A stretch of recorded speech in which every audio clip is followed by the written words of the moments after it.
Social মিডিয়ায় বসে বসে আমাদেরকে হুমকি ধামকি দিয়ে লাভ নাই। ওই যে পাশের দেশ, অনেকে বলে যে তাদের হেডকোয়ার্টার, ওই হেডকোয়ার্টারের গর্তের মধ্যে থেকে আমাদেরকে হুমকি ধামকি দিয়ে কোনো লাভ হবে না। দুঃখের মধ্যে বলতে হচ্ছে এই পাবনার কলঙ্ক চুপ্পু সে কিন্তু এখনো বঙ্গভবনে বসে আছে। আপনারা দেখেছেন যে পলাতক নিষিদ্ধ ঘোষিত ছাত্রলীগ, আওয়ামী লীগ তারা আমাদেরকে গর্ত থেকে নানাভাবে হুমকি দিচ্ছে। এই চাটমোহরের এই নিষিদ্ধ ছাত্রলীগের নেতারা, সন্ত্রাসীরা তারা বলেছে যে আমরা আসলে তারা এখানে গোপালগঞ্জ ঘটাবে। এখন আমরা তো ঝড় বৃষ্টি বাদলা সব মাথায় নিয়ে আসলাম, আপনারা কোথায়? সোশ্যাল মিডিয়ায় বসে বসে আমাদেরকে হুমকি ধামকি দিয়ে লাভ নাই। যখন আপনারা ছিলেন, আপনাদের চোখে চোখ রাঙিয়ে আমরা বাংলাদেশে ছিলাম। আজকে আপনারা নাই, কিন্তু আমরা ঠিকই আছি। সুতরাং ওই যে পাশের দেশ, অনেকে বলে যে তাদের হেডকোয়ার্টার, ওই হেডকোয়ার্টারের গর্তের মধ্যে থেকে আমাদেরকে হুমকি ধামকি দিয়ে কোনো লাভ হবে না।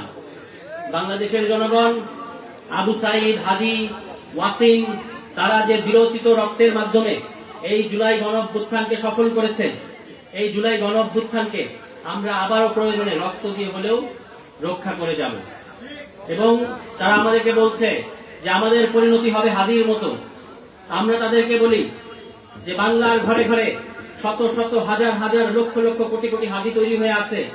এক হাদিকে মারবেন, লক্ষ হাদি দাঁড়িয়ে যাবে। বক্তব্য মনে করে দেখেন যে স্যার একটারে গুলি করি, একটাই মরে, বাকিটি যায় না, বাকিটি কোনোদিন যাবে না। তারা আবাবিল পাখির মতো বাংলার পথ ঘাট দখল করে নেবে।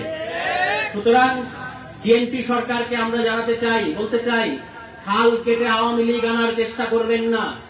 এবং আজকে আমরা যেখানে আছি, এই পাবনা বাংলাদেশের একটা ঐতিহ্যবাহী জেলা, কিন্তু দুঃখের মধ্যে বলতে হচ্ছে এই পাবনার কলঙ্ক চুপ্পু সে কিন্তু এখনো বঙ্গভবনে বসে আছে। আপনাদের প্রতি আমাদের আহ্বান, এই যে পাবনার কলঙ্ক চুপ্পু, তাকে আপনারা পাবনায় অবাঞ্ছিত ঘোষণা করেন। সেটা এক পলাতক আসামি আওয়ামী লীগের দল করত, এখন সে বিএনপির পক্ষে, বিএনপির ধামা ধরে এখনো পর্যন্ত আমাদের বঙ্গভবন দখল করে আছে।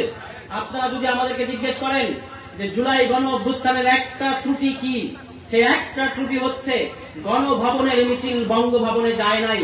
ওই দিনই হাসিনার সাথে চুপ্পুকেও প্যাকেট করে ভারতে পাঠিয়ে দেওয়া দরকার ছিল। ইনশাআল্লাহ বিএনপি সরকারকে আমরা বলতে চাই, যদি আপনারা বাংলাদেশকে গণ অভ্যুত্থানের আকাঙ্ক্ষা থেকে বিচ্যুত করেন, তাহলে পরের বার বঙ্গভবন আর অক্ষত থাকবে না। বঙ্গভবনের চুপ্পুদেরকেও বাংলাদেশ থেকে বিতরণ করা হবে। কাজেই আপনারা 13 ফেব্রুয়ারি দুইটা ভোট দিয়েছেন, দুইটা ভোট দিয়েছেন না? এক ভোটের সরকার হয়েছে, এক ভোটের পার্লামেন্ট পাইছেন, আরেক ভোটের গণভোট যেটা, সেটা সংস্কার কোথায়? বিএনপি সরকার কিন্তু সংস্কার করে নাই। এই গণ অভ্যুত্থানের পরে সবার আগে সংস্কারের দাবি এসেছিল পুলিশের পক্ষ থেকে। তারা বলেছিল যে আমরা কোন দলীয় বাহিনীর মতো কাজ করতে চাই না, আমরা বাংলাদেশের জনগণকে সুরক্ষা দিতে চাই, বাংলাদেশের জনগণের বুকে আমরা গুলি করতে চাই না। কারণ পুলিশে কারা যায়? এই আপনাদের ঘরের সন্তানরাই পুলিশে যায়, আপনাদের ঘরের সন্তানরাই সেনাবাহিনীতে যায়। তাদের সাথে তো আমাদের কোন শত্রুতা নাই, আছে? কিন্তু এমন একটা রাষ্ট্র তারা করে রেখেছে, শেখ হাসিনার এই এমন একটা ব্যবস্থা যে আমার ভাইকে উর্দি পরায়, ইউনিফর্ম পরায় আমার বিরুদ্ধে গুলি করাতে তারা বাধ্য করে। এখন এইখান থেকে বের হইতে চাওয়ার জন্য পুলিশ নিজেই বলেছিল যে আমরা সংস্কার চাই, কিন্তু কতিপয় আওয়ামী ফ্যাসিস্ট যারা এখনো বিএনপি সরকারের ভেতরে ঘাপটি মেরে আছে, তারা কিন্তু এই সংস্কার আটকে দিয়েছে। কিন্তু এই সংস্কার আটকে দিয়ে জনাব তারেক রহমান কিন্তু আমাদের কাছে প্রিয় পাত্র হতে পারবেন না। তারা তো পালানোর জন্য তাদের ভারত আছে। আপনি পালিয়ে কোথায় যাবেন? আপনার পালানোর কোনো জায়গা নাই। এই বাংলাদেশেই আপনার ভবিষ্যৎ, এই বাংলাদেশে আপনার পরিবারের ভবিষ্যৎ, এই বাংলাদেশে আপনার দলের ভবিষ্যৎ, এই বাংলাদেশে আপনাকে থাকতে হবে।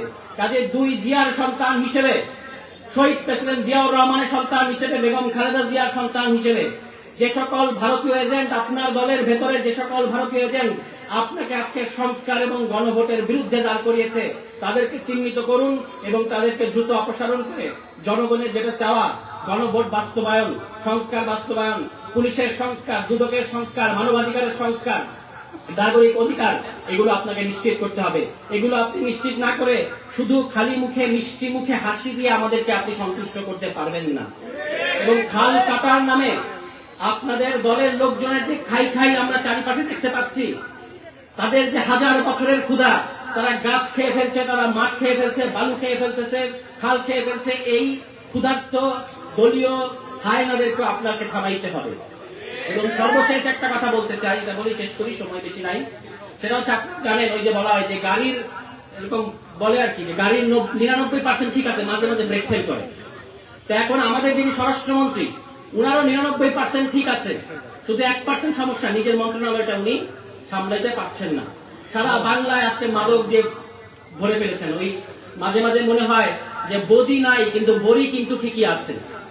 তা আমরা চেয়েছি বদিও থাকবে না, বড়িও থাকবে না, কিন্তু আপনার বাড়ির পাশ দিয়ে, আপনার দলের লোকেরাই বলেছে, বয়স্করাই বলেছে, আমরা বলি নাই, আপনার বাড়ির পাশ দিয়েই বড়ি ঢুকে নতুন কে দায়িত্ব পেয়েছে বদির, সেটা আপনাকে বের করতে হবে। এই জন্যই আপনাকে বাংলাদেশের মানুষ স্বরাষ্ট্রমন্ত্রী বানাইছে। কিন্তু যদি আপনি এটা ফেল করেন, এটা ফেল করার পরে যতই চোস্ত কথা বলেন, যতই আপনি স্মার্ট কথা বলেন, কোনো লাভ হবে না।